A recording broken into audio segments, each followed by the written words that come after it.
Welcome to another DK Custom Products video. My name is Kevin, this is Dwayne, and today we're going to talk about street developed, street tested, and dyno proven, and how that applies to airflow.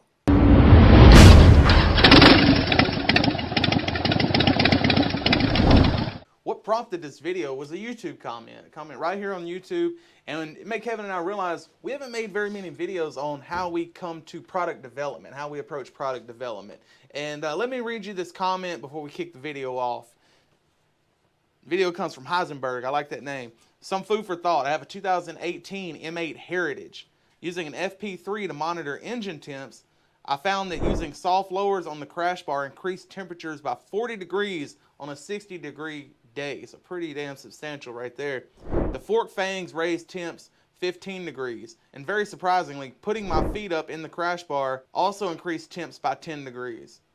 Also, 20 mile per hour crosswind dropped temps by 10 to 15 degrees. This shows how much a little change in airflow affects these air-cooled engines. So yeah, I saw that comment, and of course, I immediately thought of smoke pins we've used to see airflow. You can bring up a little thing on that right there. And then we have an anemometer, this thing, which measures airflow and gives you readouts. The little propeller spins and knows how much force, how many cubic feet per minute. And none of this is as good as being on the street, riding, observing the temperatures from different things, and everything he said in there. What was the first thing he said? The lowers, soft lowers. Yeah. And for those of you who don't know what soft lowers are, instead of having a hard lower fairing, it's just a piece of cloth that goes over and snaps onto your engine guard. Yeah. And of course, it blocks a lot of wind from hitting you, but it also blocks wind from hitting the engine. Yeah, he also mentioned the fork fangs, which also, I think these are creature comfort items that we forget how detrimental they are to engine temperature. Right, and that's why we came up with the cooling deflector wings, because we go there. The fork fangs are very nice at reducing buffeting, but they also heat up the engine. Yeah. Okay, and so we go, Devin and I sat down one day and said there has to be a way to reduce buffeting and use that air and redirect it onto the engine and cool it down. Now the cooling deflector wings do not reduce buffeting as much as the fork fangs. But instead of increasing the temperature 15 or 20 degrees, they decrease the temperature. The cooling deflector wings decrease the temperature 10 to 15 degrees. So you're looking at a 25 to 35 degree difference between running fork fangs and cooling deflector wings. And that's real world observation that we made and that he also made. We're going to put a link to one of the videos from our why and how to cool down your twin cam Milwaukee 8 engine up in the corner here, where it talks specifically about the fork fangs. We'll also put down in the description below a link to the written report where we talk about that. So what was the other thing he said? Man, he said something just as small as putting his feet up on the engine guards. Right, yeah, because that changes the flow of the air. And it's the same thing is buffeting. A lot of people go, oh, no matter what I do, I'm getting buffeting. That can have your arms, where your arms are on the handlebars, the wind might be catching just right here and then coming up and hitting you in the face. Yeah. And the other thing he said was crosswind.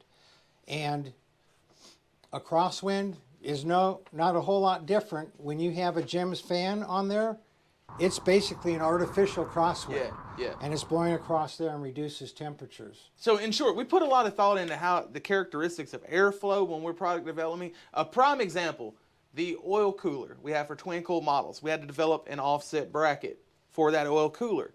Oil cooler inherently is going to block a little airflow unless you put speed holes in the mounting bracket. So now you've increased the airflow velocity to the engine, effectively not blocking any crucial airflow, and it just works out for a cooling component. Yeah, and we just found that out by trial and error. Right. Trial and error and real-world results are better than theory, wind tunnels. Not saying that those don't have the place. Right, and then we also have a video where we talk about free things you can do to cool down your bike. And the majority of those free things are optimizing airflow. Right. A lot of these bikes come with an umbrella baffle under the triple tree. Get rid of that. Get rid of that damn thing. Get more airflow to the engine. Side cover, the thigh protectors. Yeah. You know, pulling one off one side increases that, just Airflow cycling that across the airflow. back- across the back of the So just small cylinder. things you can do can either help or hurt your engine temperature. Video that Dwayne was just talking about low cost and no cost ways to cool your bike, we'll put a link to that up in the corner here. So it was good to see this comment from this guy on what he experiences. The same, his numbers are very close to the same thing we've got on testing mini bikes, and as he said, it just goes to show you how much a little thing like putting your back of your ankles up on your engine guard or your feet up on your engine guard can change the airflow enough to make how much of a temperature change? 10 degrees. 10 degrees. 10 degrees just from changing where your feet are from being on the floorboards to being on the crash guard. Now, if you guys have any questions about anything at all you've seen in this video, leave us a comment. If you've experienced similar situations with increasing or decreasing temps that you've never heard of us mention, please let us know about that. And if you have any questions about fitting any cooling component to your bike, shoot me an email to support@dkcustomproducts.com. You all ride safe out there.